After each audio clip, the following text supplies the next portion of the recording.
cordially invited to the party of the year. My folks went to Bali and left my ass here. So what better way to get revenge than throwing a shindig that would make them both cringe? We'll have some cake, so chip in some cash. Or else just bring from your parents' stash. I'm sure that someone will bring some grass. Remember, rules, puff, puff, pass. What do you get when you take a beloved cartoon character, a social issue, and a dash of humor? You get Dog Sees God, a stage play written by Easy A screenwriter Bert V. Royal, which reimagines the Peanuts gang, all grown up and dealing with many issues that teens go through as they progress towards adulthood.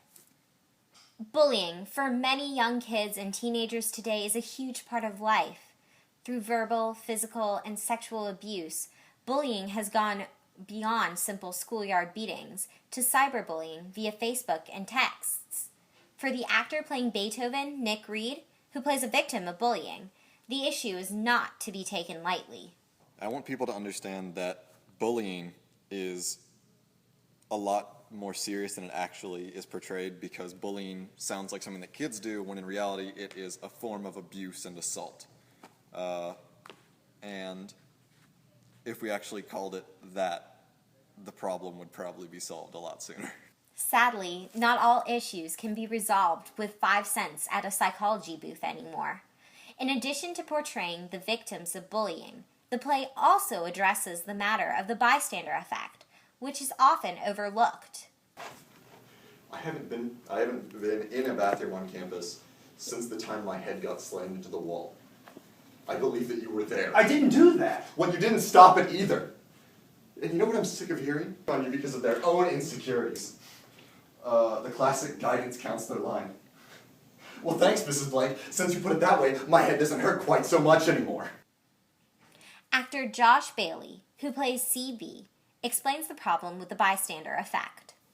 The idea of people who aren't necessarily the one who's bullying somebody, but don't have the courage or confidence to speak up because they're afraid that the bully's going to turn on them or whatever it is that makes them do that. So I think like one of the things the play challenges is that it puts a loved character in the role of the bystander. He doesn't maybe necessarily bully people, but he watches it happen. And he watches his best friend do it, and he doesn't do anything to stop it. So I think that that's a really powerful message that the audience can take that away. I think that'll be very good. And what really kills me is that everybody wonders why kids bring guns to school and shoot you fuckers down. Maybe you're not the bully, but you stand idly by and watch, and in my eyes, that makes you worse. For Jessica Farmer, who plays Trisha, playing a bully has led her to some realizations about different types of bullying. Actually, I didn't realize that my character was a bully until quite a bit into the rehearsal process, because most of what you can see is her and her best friend, Marcy, talking about this one girl and saying very mean and what I interpret as kind of untrue things. And I think that a lot of times this is the type of bullying, not the sexual or physical, but the verbal bullying that is one of the harder ones to combat, because you can tell if a kid has broken bones, but you can't really tell what the social situation is. It's a lot deeper and subtler. And so I think that it's one that does need to be paid attention to. Oh my God. Did you see Frida?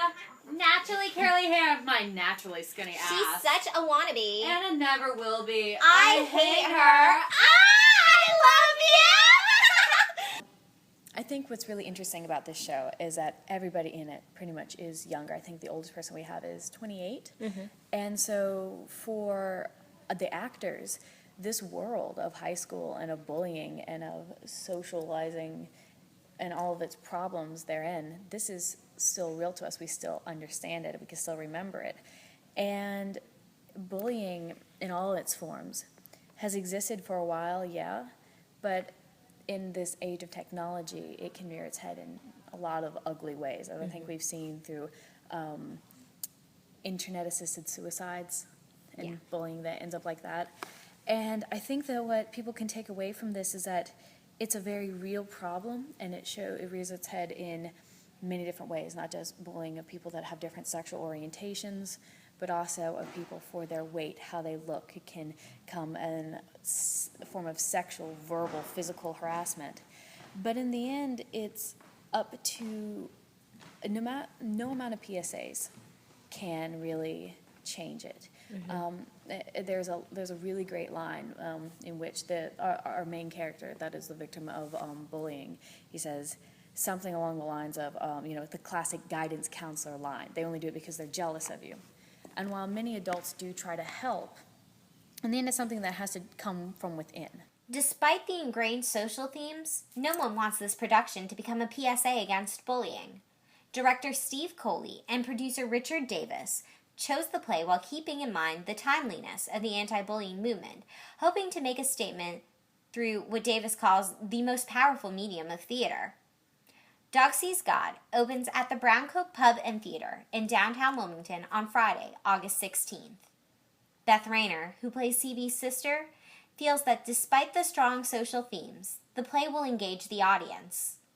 I would like people to laugh because it's funny and it's kind of absurd at times, but like I would really like people to. It's heavy, but there's a sense of hope that you're supposed to get at the end, and I want people to feel that kind of hope. Like, this sucks, but things will be better, and life goes on. This has been Liz Bernardo with Molly Raspberry. Good grief.